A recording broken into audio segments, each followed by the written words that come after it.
और बड़ी खबर का अजित पवार को राहत मिली है। जी हां, महाराष्ट्र के डिप्टी सीएम अजित पवार को ये बड़ी राहत मिली जहां उनकी संपत्तियां इनकम टैक्स से मुक्त कर दी गई हैं। दिल्ली की बेनामी ट्रिब्यूनल ने यह आदेश दिया है। सीज की गई संपत्ति को अब रिलीज कर दिया गया है। यह अक्टूबर 2021 का मामला है जहां अजित पवार, बेटे पार्थ पवार और पत्नी सुनेत्रा पवार की संपत्ति इनकम टैक्स ने सीज कर ली थी और अब बड़ी राहत मिली है जहां अजित पवार की ये सीज की गई संपत्तियों को रिलीज कर दिया गया है। दिल्ली की बेनामी ट्रिब्यूनल ने ये आदेश दिया है। अक्टूबर 2021 का मामला जहां अजित पवार की ये संपत्तियां सीज कर दी गई थी और अब ये बड़ी राहत मिली है।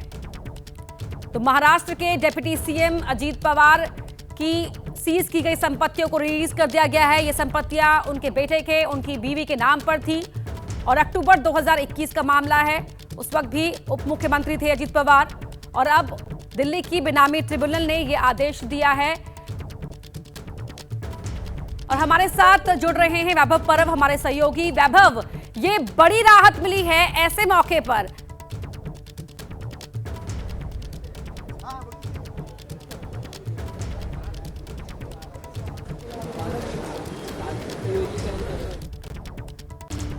वैभव, हम आपको सुन नहीं पा रहे हैं, वापस आपको रिकनेक्ट करेंगे और वैभव परब हमारे सहयोगी बताएंगे ये पूरे मामले के बारे में भी। अक्टूबर 2021 का ये मामला है, अब उनकी इन संपत्ति को रिलीज कर दिया गया है। कितनी बड़ी राहत, क्योंकि ये दिल्ली की बेनामी ट्रिब्यूनल कोर्ट ने ये आदेश दिया है। क्या मायने हैं ऐसे, क्योंकि टाइमिंग को लेकर भी सवाल उठ सकते हैं। और अब अक्टूबर 2021 के इस मामले में सीज की गई संपत्तियों को रिलीज कर दिया गया है। अजित पवार पत्नी, उनकी पत्नी के नाम पर, उनके बेटे के नाम पर ये संपत्तियां थी जो रिलीज कर दी गई हैं। इनकम टैक्स से मुक्त हो गई हैं अजित पवार की ये संपत्तियां। अजित, सुनेत्रा और पार्थ के नाम पर ये प्रॉपर्टीज थी।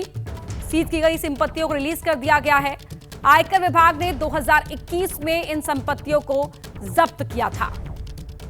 तो महाराष्ट्र के उप मुख्यमंत्री अजित पवार को ये बड़ी राहत मिली है। दिल्ली की बेनामी ट्रिब्यूनल कोर्ट ने यह आदेश दिया है और उनकी संपत्तियों को इनकम टैक्स से मुक्त कर दिया गया है।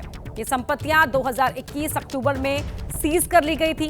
सीज की गई संपत्तियां अजित पवार के नाम पर, उनके बेटे के नाम पर और उनकी पत्नी के नाम पर थी। तो बड़ी जानकारी, दिल्ली के बेनामी ट्रिब्यूनल कोर्ट ने यह आदेश दिया है और महाराष्ट्र के उप मुख्यमंत्री अजित पवार को ये बड़ी राहत मिली है। देवेंद्र फडणवीस सरकार में उप मुख्यमंत्री हैं अजित पवार और ये मामला अक्टूबर 2021 का है।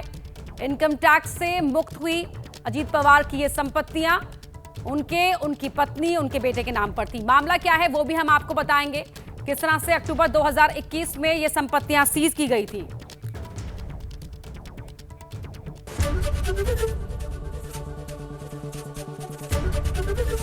एबीपी गंगा, खबर आपकी, जुबान आपकी।